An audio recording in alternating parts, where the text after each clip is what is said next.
This morning in North Carolina, wheels are spinning. Determination is winning. A passion is now a thriving business, and it shows no signs of slowing down. How? The power of a conversation, like the one Clint Spiegel had with First Horizon Bank about starting a bike wheel manufacturing facility in Asheville. Now it's not just talk, it's rubber meets road. First Horizon Bank. Let's find a way. Go to firsthorizon.com/Clint. First Horizon Bank, member FDIC. This is an Extra 106.3 podcast. To hear more live and local content like this, tune into 106.3 FM or download the Extra 106.3 app. Extra 106.3 and a Second Chance Bail Bonds are here to back your blue. Back Your Blue highlights special initiatives, criminal justice programs, and community events aimed at keeping our communities safer. Join a Second Chance Bail Bond CEO Daniel Matalon and host Tug Coward to learn some good news about and from the law enforcement and justice communities. Now it's time to Back Your Blue on Extra 106.3 FM and the Extra 106.3 app. Welcome to Back Your Blue. My name is Tug Coward on Extra 106.3, along with Daniel Matalon. He is the CEO of a Second Chance Bail Bonds and a Second Chance Monitoring. What's up, man? How you been? Good. Just been busy. Crazy travels for you, huh? Yep. Yeah. It's pretty much like that from here through December. So yeah. With your daughter and Equestrian. Yeah. Just popping back in from Lexington. Seems like a good spot if you're going to be riding horses. Lexington, Kentucky seems to be a good fit. Yeah, it's horse country for sure. Is that the coolest place y'all have ever ridden? No, I'd say Vegas. Oh, wow. Has the coolest setup, yeah. Really? I would have never guessed South that in a Point. million years. Yeah. Our guest, Mike Lutzenkirchen from the Lutzie 43 Foundation. And Mike is the father of the late Philip Lutzenkirchen, former Auburn University student. Mike was a guest a few months back and does so much good work in the community with bringing awareness to distracted driving. And it used to be just drunk driving or impaired driving. Now, Mike, it has taken a new wrinkle, and that is being distracted by a stinking cell phone. Yeah, first of all, guys, it's great to be back again. I appreciate the opportunity. Yeah, we've got a slogan that basically says, we're trying to eliminate distracted, impaired, and the overall category of unsafe driving. So there's a lot to cover underneath all of that when you say unsafe. Yeah, holy cow. I've said this so many times on the air, and I'll say it again. I remember the most frightened I've ever been as a father. Not when I took my son home from the hospital, although I did drive like 45 miles an hour on the interstate because I was a little nervous about it. You're just having that new baby in the back seat, and your wife's back there. It's just it was nerve-wracking for sure. There's been those times, you get like the hair on the back of your neck stands up. It makes you startled. But the most frightened I've ever been in my entire life is when my son turned 16, got his driver's license, and he pulled out of our driveway for the first time as a driver on his own. I was not in the car with him. His mama wasn't in the car with him. He was by himself. You couldn't wipe the smile off his face. It looked like Christmas morning, but my gut was just in turning cartwheels. It was the scaredest I've ever been, and the most scared I've ever been as a father. Well, and the three of us, all being male, we were 16 at one point, so we had that experience also. And I'll be honest, I wasn't mature enough or even thought what my parents were thinking up in the Chicagoland area when I got their station wagon for the first time. But yeah, it's that freedom we get to experience, and you don't have an adult with you, and you get through the graduated driver's law period of time, and then you can have peers in your vehicle. So we're proud of what we're doing with these summits we're delivering through the Georgia Department of Transportation, and we've really honed in on not only the driver, but as teenagers, it's that passenger who plays such a critical role in that vehicle getting from point A to point B safely. Yeah, just being there and not as a passenger, not being distracting to the driver, whether it's with the radio or a cell phone or a conversation or being young men, as you brought up, we all did stupid things like, hey, what can I get away with? What can I do without getting myself in trouble? I remember driving down a residential road behind my high school, and I think the speed limit was 25, and I was probably doing 75. I remember it like it was yesterday. I only did it once because I remembered how, frightening it was and how little the road, or as far as the width went, felt as I was driving too fast and then hit just a little lump of the road. And I don't know if we got airborne, but it certainly felt like we did. And I never did it again. And I was lucky there were no one in the street. There was not a car turning over. But I'm not unique in that pursuit of that freedom or that daringness, that feeling of invincibility. Well, I think we can all look back and say there were moments we probably wish we could take back. We're certainly thankful that we survived those moments. So, we're just trying to do the best we can through Philip's life and story to impact the 15-year-old that's recently got their permit or is anxious to get their permit all the way through 65 and above to just make smarter decisions when they're behind the wheel of a vehicle.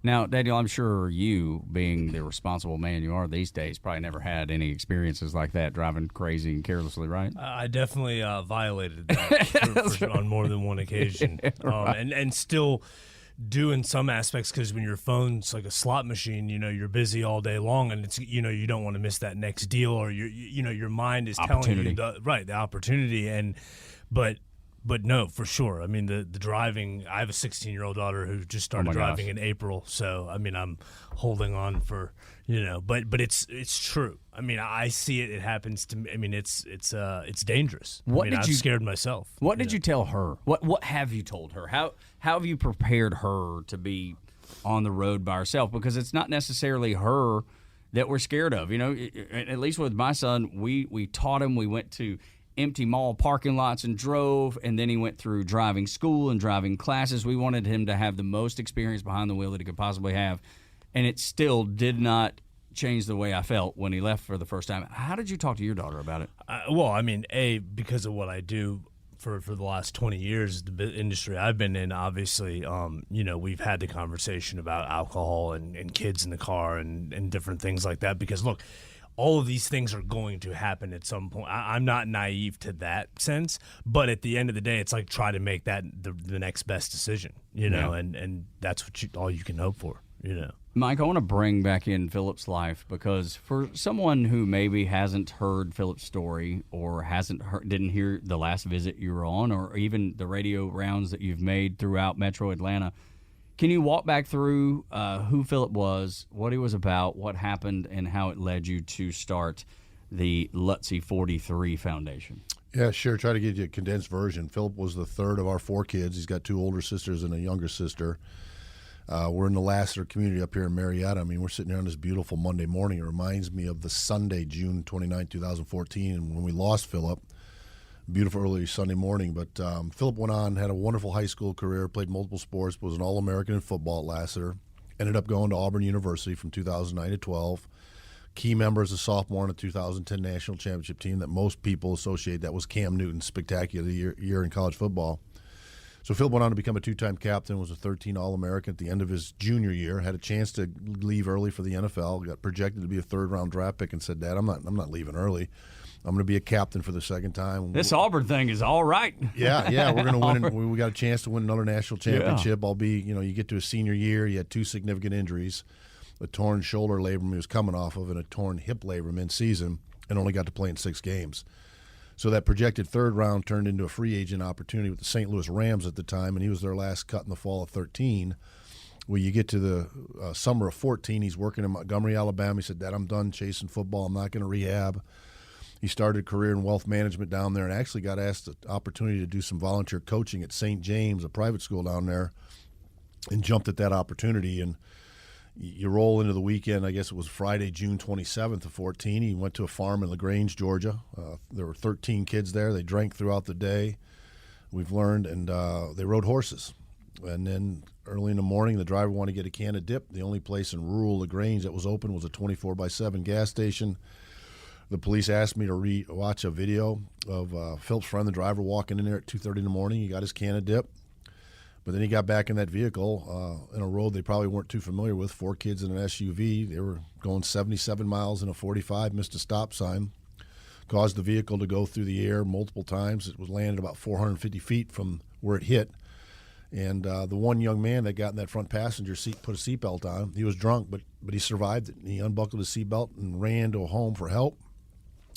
Philip was fully ejected. A young lady in the back seat was fully ejected. She was read her last rites, but she survived miraculously. And then the driver was found partially ejected through the driver's side window. So Philip and the driver were killed.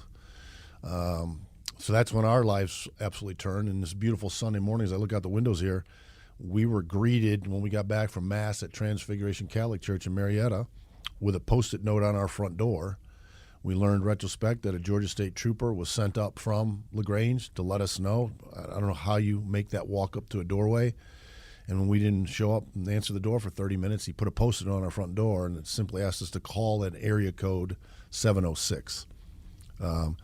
You knew that wasn't going to be good. I immediately asked my 2 older daughters who had come home for that night before, where was Philip last night, and they didn't know, which is very odd. I knew where my youngest daughter, Abby, was. She was in Jacksonville, Florida. She was doing a rehab game.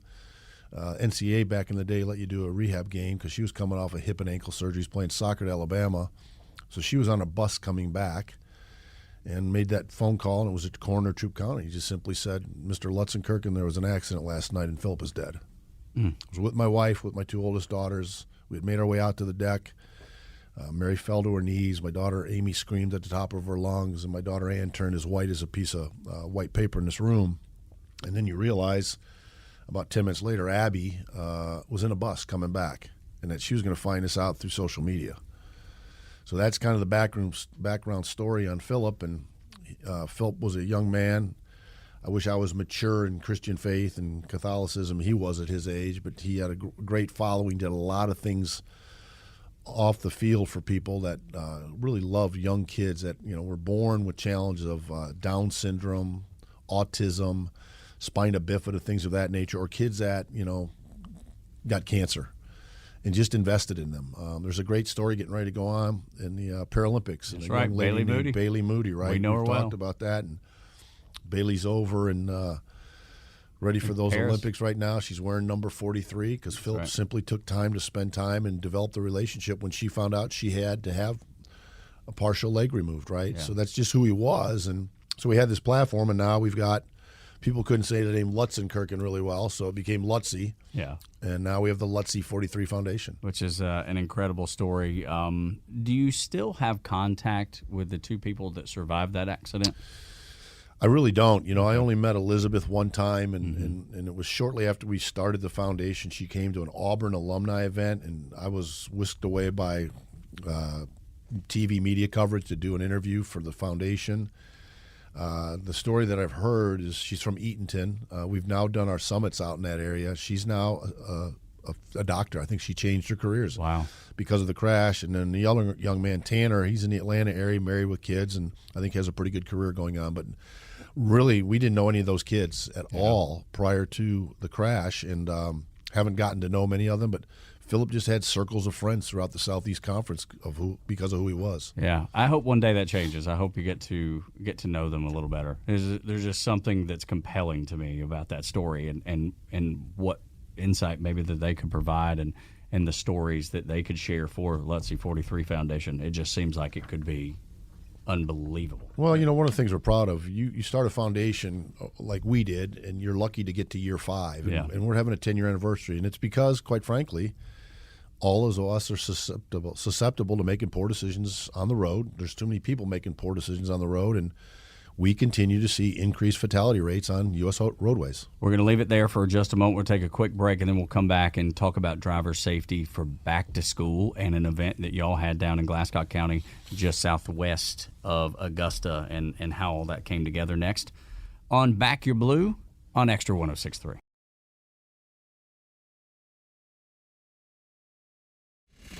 This is Back Your Blue, presented by A Second Chance Bail Bonds, live on Extra 106.3 FM and streaming for free anytime on the Extra 106.3 app. Welcome back to Back Your Blue on Extra 106.3. My name is Tug Coward, along with Daniel Madelon. He is the CEO of A Second Chance Bail Bonds and A Second Chance Monitoring. Our guest today, Mike Lutzenkirchen of the Lutzie 43 Foundation, where there are 43 key seconds to safe driving, an initiative that y'all have launched, and there's actually a pretty good visual that comes along with it. Is a key that's got the Georgia Department of Carrier Compliance Division on the back from GDOT, and then 43 seconds on a key. Why is this so valuable? Well, first of all, we don't nationally in the United States have an image that all of us would look at that would trigger us to be smarter and safer drivers or less distracted, less impaired. And you think about what moves people of your senses, of taste, sound, what we hear, what we touch, what we see, is what we see that triggers immediate behavioral response, good or bad. So our government's invested in programs. This is not a criticism of the government. Nationally, they've invested in programs like Click It or Ticket, You Text, You Pay, Drive Sober, Get Pulled Over. Always a negative connotation. Well, and to me, it's an attempt at a rhyme, right? In Georgia, they've got a great program that's been around, Drive Alert, Arrive Alive. My friends over in Alabama, it's Drive Safe Alabama. They're wonderful. There's attempts to make us all safer drivers, but my problem is they're not images. So what that key is, 43 key seconds, is a key that resides in your car on a lanyard, and every time you look at it, it triggers you to put that phone down and not be distracted or to think that you can Facebook Live. It gives kids the courage to tell their friends in the back seat, it's not safer back there, put your seatbelt on. This is my car, my parents' car. It gives kids an opportunity to have a parent conversation with a parent that typically is a distracted driver. So it's an image attempt. We're trying to create that, and it's called 43 Key Seconds. Now in Georgia, with our great partnership with GDOT, we highlight Drive Alert, Arrive Alive. That's an investment they made. It's very important, and we're the subscript underneath it. By Drive Alert, Arrive Alive, take 43 Key Seconds. In Alabama, we're getting ready to do a promotion over there. It's called Drive Safe Alabama. It'll be Drive Safe Alabama, driven by 43 Key Seconds. When you look at there's also a tag, kind of a, almost think of it as a, like your card, insurance card maybe. This is what it kind of reminds me of. And it says, clear head, clear eyes, clear hands, click it. Now, your turn key. And those are straightforward, man. There's no way to mix that up. No, there's a program, right? So the key itself is important, but what does a key mean? It says make sure before you start your vehicle, no matter who you are, what you're driving, what your experience is, what type of vehicle, and as importantly, what time of day is, do I have a clear head, clear hands, clear eyes? And then we tie into the 20-year program of Click It or Ticket, but just not to take the audience through everything. But what does a clear head mean? It means we all ask ourselves, am I drug impaired, alcohol impaired, am I fatigued, am I technology impaired, holding that phone, or am I emotionally impaired? And if you're any one of those, you've got to have the maturity, the common sense, or the courtesy to step back and say, I'm not prepared to drive. And we think if we do this right, this will grow out of Georgia and Alabama and the Southeast. And you know, there was a great book, Good to Great, that was authored back in the mid-'90s, and they had a phrase that came up called a BHAG, and it stands for Big, Hairy, Audacious Goal. People ask me what our big goal is. I'm 61. I'm going to do this foundation until I'm 70 or until somebody tells us it's not worthwhile, and I'll worry about who takes it from there. But we think this can become the national symbol if we do that right. I think so, too. Daniel, in your line of business, you've dealt with people who have made the mistake of driving impaired, probably more than you would like to even talk about. What is it that you use? Is there anything that y'all do to help people in this same vein not make that mistake again? Well, we try to form partnerships and alliances with people like the Lutzie 43 Foundation to give these people those tools, right? When someone goes to jail, they get out. That's, we're the aspirin for them at that moment, right? But what there's a lack of is kind of resources afterwards, right? So what do you do now that you got the, to make sure this doesn't happen again? So that's what we try to do, is direct people to the best resources possible, because they do ask, all the time. I mean, it happens. We're 24/7. We never close. So this is just around the clock every single day, here in the state of Georgia and in Alabama. So I hope this doesn't come off as a morbid question and or just out of the blue or inappropriate, but what's the youngest person you've ever had to help with a DUI? Oh, young. 16? Yeah. I figured that would be the case, yeah. but even younger than that. I mean, with gosh. Oh yeah, with no licenses and stuff like that. We do juvenile bonds. Yeah. Holy cow! I think you have to let that sit in for a second. You got to let that simmer for just a second. At 16 or even less, there are kids who get DUIs. Let that bounce around in your head just a little bit. That tells you the seriousness and the epidemic, I would think, Mike, an epidemic of impaired driving or drinking and driving. Yeah, it goes beyond the DUI, right? You've got scenarios here, and we're trying to do more safe driving summits through GDOT in the Metro Atlanta area. I'll give you one example. Lakeside High School last year, during the school year, lost 5 students in 3 separate vehicular crashes. Every one of them involved inexperience, right? These are high school kids. The most experience you're going to have as a high school driver is no more than 2 years. In many cases, they all involved after midnight driving. There's no campaign that talks to us about being on the roads after midnight unless it's an emergency or job requirement. Well, as a high school kid, that's not a job requirement. We don't talk about super speeding enough with these kids. They get the power and the freedom behind that vehicle, which we talked about a little off air. But then you add in the alcohol contact to it. And 5 kids were all killed. How does a principal, and what course do they go through to educate them on here's how you deal with this in your community? Yeah, and you talk to them. The unique thing at Lakeside High afterwards. School, 42% of their population is English as a second language. Mm-hmm. So it's a diverse community. We're going to be doing a summit on September 30th at Marietta High School. And they struggled to get this on board for a while because they want to be respectful to a couple of students they've lost. One in a vehicle, single crash as the driver, the other one as a pedestrian. We're hoping later today to hear that we're going to be going up to Alpharetta High School and doing a summit on Home of the October Raiders. 3rd. Go Raiders. You know what? That's where I live. They had a terrible situation last year. I recall it Current well. student driving, speeding. It was late night. West Side Parkway. I know exactly where it happened. One of his classmates were killed. 2 Alpharetta High School graduates, I believe, that finished their first year at UGA were killed. You're a school now. How do you deal with this? How do you respectfully honor those kids, the families, but use it as a teaching tool? And I'm proud of what we've built. I think we can do that. We're going to give a summit down at Glasscock County, the 3rd least populous county in the state. And people, why would you go somewhere like that? There's a whole different set of rural area that kids, they drive faster. They typically don't wear seatbelts. And there are those that don't violate that, so don't take the message wrong. But sure. The rural community has different aspects to it than we do Metro Atlanta. And I'm proud that we're going to be down there and deliver a summit, and it'll be a 5-hour event. We bring in 5 levels of law enforcement, a Georgia State Trooper, a Georgia Motor Carry Compliance Trooper. They're the ones that are out there making sure these commercial vehicles are safe. We'll have, in this particular case, a Glasscock County Sheriff.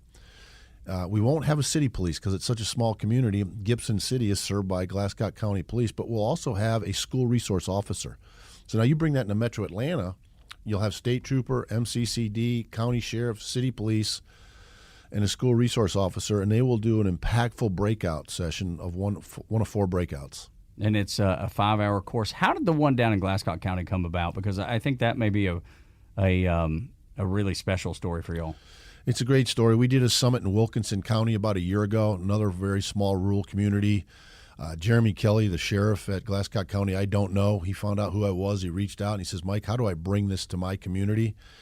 You know, we typically do these summits with a minimum of 300 kids to go through them. And he said, Mike, we don't have 300 kids in our high school.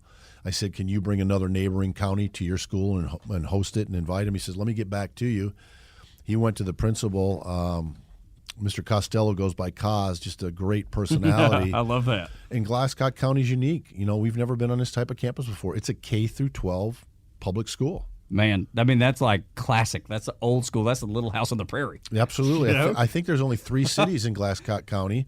There's no major interstate. There's no 20 or 75 or 85 going through it. They've got their unique challenges, but we're going to go down. They said, Mike, can we do the summit with 6th through 12th grade kids? And before I committed to that, we can't deliver the summit unless we've got subject matter experts to deliver the summit. I play a small role in this through Philip's story. We and our government partners at GDOT do a great job in this, but I wanted to reach out to Wellstar Health Systems, who's our healthcare provider on these summits, and say, do you have any concerns about the trauma center breakout, the reenactment of an emergency room visit of a teen that was in a crash if we have 6th, 7th, and 8th graders there? And Wellstar said, Mike, as long as we can group those 6th and 7th graders to go through the breakouts together, we can tone down a little bit of what we present to the teenagers. So that's the great example of the partnerships that are coming together and cultivating these relationships to get in front of these kids. So we will have 307 6th through 12th grade kids at Glasscock County when we deliver that summit. That's incredible, and it's so needed, Daniel. It's so valuable, stuff like this, because if they learn it early, then they don't need the service. And I know this sounds crazy, but you'd like to put yourself out of business, not needing the service that you provide. Oh, for sure, because dealing with anything pertaining to this is bad on all levels. Yes. There's no upside. Well, Daniel's perspective on it is just like Wellstar, so phenomenal. In the state of Georgia, we don't have a statewide healthcare provider. So in this particular example, Wellstar will send 2 of their trauma personnel here out of Kennestone, One of them, Danielle, wears a daytime hat of Wellstar, but a nighttime hat of working for the Georgia Regional Trauma Commission. She represents a region here in the state. She simply reaches out to trauma center personnel and the geographers we're going to. So Doctors Hospital of Augusta will provide 6 to 7 emergency room personnel, including a surgeon, that will educate these kids through the 4 breakouts down at Glasscock County. And if you think about that, we're here at the Battery. If something were to happen to us, we're at a hospital in minutes. Yeah, easily. In Glasscock County, you better hope you've got an airlift unit that can emergency in the air to Augusta. If not, it could be a 45-minute drive to get you there. And when you're in a crash, every minute is critical to surviving you. Every Absolutely. second is critical, and to need seconds to stretch out to minutes is just impossible. It's fascinating. I want to go back to Marietta High School real quick because Grant Rivera is a wonderful superintendent over there. How did that whole thing come about so y'all could come out to? And I would like to learn about Alpharetta too, because that's my community. That's where I live. I live seriously. If you walk out my front door, you can be at Alpharetta High School at their front door in less than 5 minutes. Well, so Grant Rivera, Dr. Rivera is a link to both of these, quite frankly. He's awesome. Love him. I got to know Grant a little bit when he was in the Cobb County school system, and we've been reaching out to the local communities to do these summits local. You know, GDOT wants to do a balance of summits rural and metro area. There's so many large-size metro area staffs that I think help me not to get to the superintendent. But I got up to Grant, and they wanted to be very respectful of a young lady that lost her life last year in a single-vehicle crash. As I mentioned, they had a young man that 3 or 4 weeks before school this year was killed as a pedestrian. So I admire the challenges they have to respect these kids, respect the families, the pain these families are going through. But there's also children that are classmates that are going through pain. I think we can respectfully honor these kids and educate their classmates so that we don't have more of these happening. Grant was very influential in getting this. We're doing it the week of homecoming. We've never done a summit on a Monday because we rely on in-kind contributing experts, and I don't want to have them travel on a Sunday, but we said we can make this work because it's Metro Atlanta, so Monday the 30th. And Grant said, well, let me help spread the word. I said, that'd be great. He spread the word to one of his former coworkers that's now in Fulton County Schools, which we've not done a summit in Fulton County Schools. And they went to Alpharetta High School. Principal Shifley. Yes. So I talked to Mike at length. Great guy. You know, he's been there since day one. I asked him, was being principal of high school in your career path? He says it wasn't. But here he's the principal. And man, does he love his kids in that community. And we spoke last week at length. He said, Mike, let me get with my senior council on Monday, which is today. You will hear from me after school today confirming that we'll do a summit on Thursday, October 3rd. The reason that date's going to work is we were able to push our subject matter experts to be available for that. But Friday's homecoming, Saturday night's homecoming dance.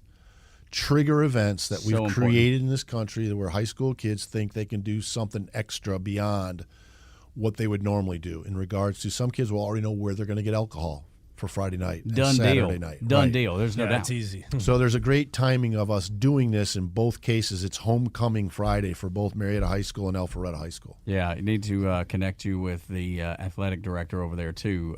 Mark Lossier just took the job, was the baseball coach, was my son's baseball coach for his entire 4 years at Alpharetta High School, and another guy that genuinely cares about these kids. I mean, I've seen him get misty-eyed, you know, at senior night. You know, when you're just acknowledging the seniors on the baseball field, and like he so deeply cares about these kids. And I know Principal Shifley's the same way, and I know Grant Rivera is the same way. It's so incredible to see this come down.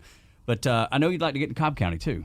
We would, and there's so many elements to this, right? I don't believe in doing things as a service provider. I believe in doing things as a partner. So, Daniel, I'd be remiss. You know, we got to know each other earlier this year through Melinda. We reached out to you to help sponsor our 10th anniversary 5K we held back on August 3rd. And thank you very much for the wonderful sponsorship and having a team there to exhibit to the runners. So that was great. It's all about partnerships. And, you know, what we try to do is bring Georgia State Patrol, County Sheriff, City Police, but the Motor Carry Compliance Division is a great partnership because of these summits. So I'll give you an example. We do a breakout getting to know big trucks. And where I'm going with this is in Cobb County right now has done a great thing of partnering with Marietta High School system to offer driver's ed, but they're only offered during break periods. So driver's ed is not in the high schools anymore in Cobb County, except for during the break.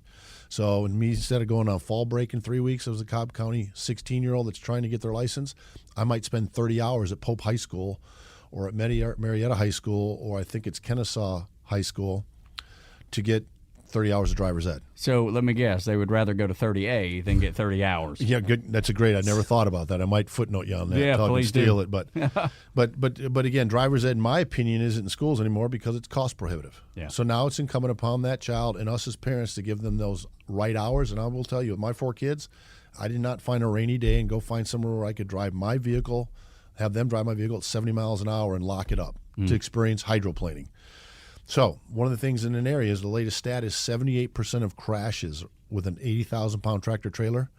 It's not that tractor trailer. It's us as light vehicle drivers that are causing that. You will be blown away at how many kids do not know what a blind spot is. So one of our breakouts, we bring in 2 80,000-pound tractor trailers. Going back to the concept of win-win, we're going to do a summit on September 12th all the way up at Stevens County High School. We're almost in South Carolina. Stevens County High School is the alma mater of the young lady that was a staff member for UGA football driving the vehicle that led to 2 lost lives. Last season. But up there, we will have an America Roads Teams driver from the American Trucking Association. He happens to be driving for FedEx. They'll bring in a tractor trailer on their dime at their cost to educate these kids around that 80,000-foot tractor. Well, you've got a Georgia Technical College System location up there, multiple campuses. They offer a CDL program. Their instructor of CDL, program manager, and 2 students will bring their logo tractor trailer over there. So to me, the win-win-win in all this is we're going to educate 400 kids on how to drive around large tractor trailers. The North Georgia Technical College System will be able to promote who they are. Their events and their classes. Promote CDL training. Yeah. There's a growing need for more drivers. Drivers are making 6 figures. Drivers are sleeping in their own bed. You'll have America's Road Team coming in there out of Charlotte, North Carolina with FedEx.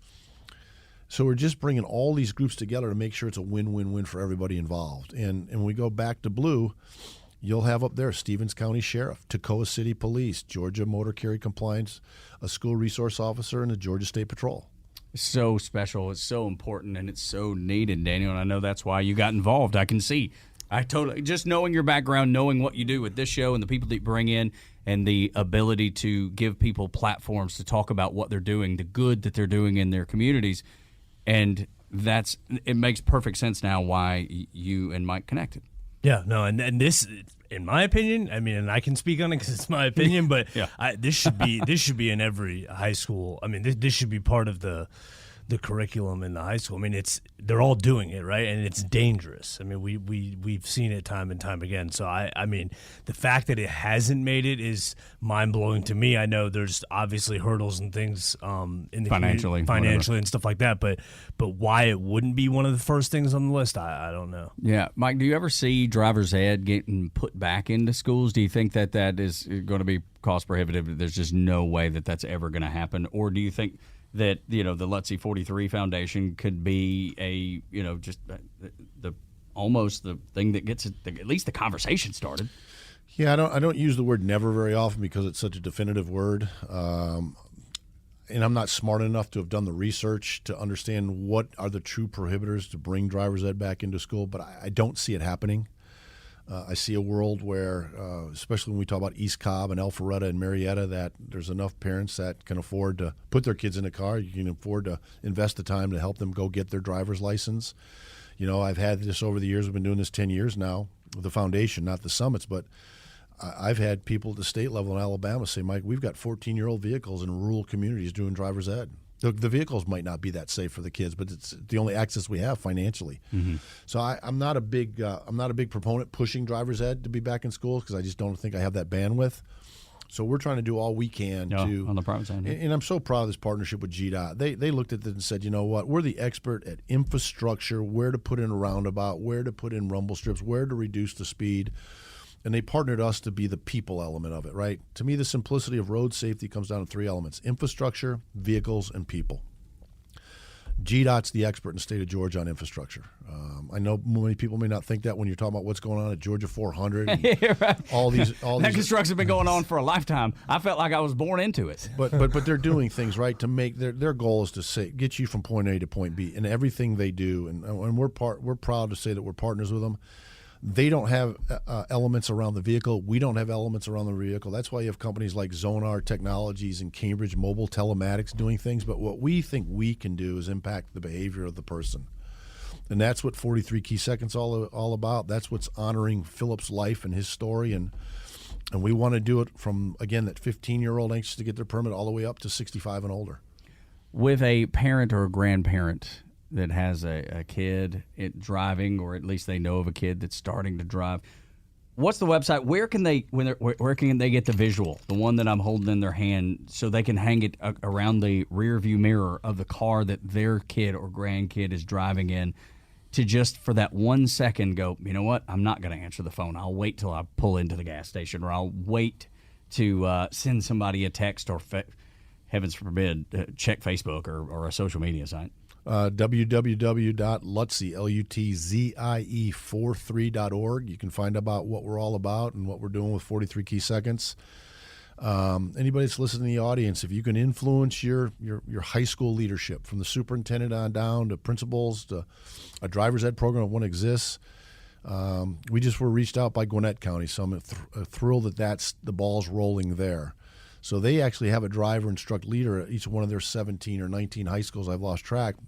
But it guides them to, I think, a third-party solution for driver's ed. But, yeah, you can learn more about us at lutzie43.org. It's a great place to go. I encourage you to go do that. It's a really, really great website. It's just chock full of great information. All the information you're hearing Mike share this morning is on that website as well. Contact information, how to get involved, everything is there.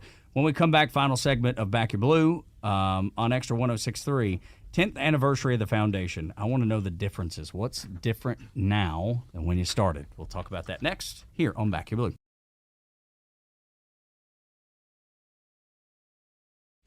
Extra 106.3 and a second chance bail bonds are here to back your blue. Now back to the show on Atlanta's only conservative news and talk station, Extra 106.3. Welcome back to Back Your Blue on Extra 106.3. My name is Tug Coward, along with the CEO of A Second Chance Bail Bonds and A Second Chance Monitoring, Daniel Madelon, and our guest, Philip, and our guest, Mike Lutzenkirchen of the Lutzie 43 Foundation. You just celebrated 10 years. Did you expect this to go on for 10 years? I know you said earlier in the show that most organizations like this last about 5. Yeah, you know, when you start this based on the loss of a child, you don't have a vision of how long you're going to do it. Part of it's your faith is driving you to do it at first when God's saying, what are you going to do with something now? And Philip, quite frankly, with his big smile saying, yeah, Dad, what are you going to do with this now? It's we're very proud of where we're at, but there's always the question of, are you concerned about Philip's relevancy, and are you happy with what you've accomplished? And the relevancy question, if you go down to Auburn football right now, 120 kids in that program, maybe 5 will have known who Philip was before they got to Auburn. And they're sitting in the same facilities that, he spent 4 years. He played at, yeah. So the relevancy thing is important. They see me now. I'm 10 years older than when I first lost my son, right? Who's this old guy? So it's always important we show a video that Auburn Athletics created for Philip's memorial service at Lasser High School, because it gives any audience a perspective whom I'm going to be talking about. And can we do more? We absolutely have to do more, because the numbers continue to go the wrong direction on our roadways. So 10 years. We're proud that we've given out 114 scholarships, almost $500,000.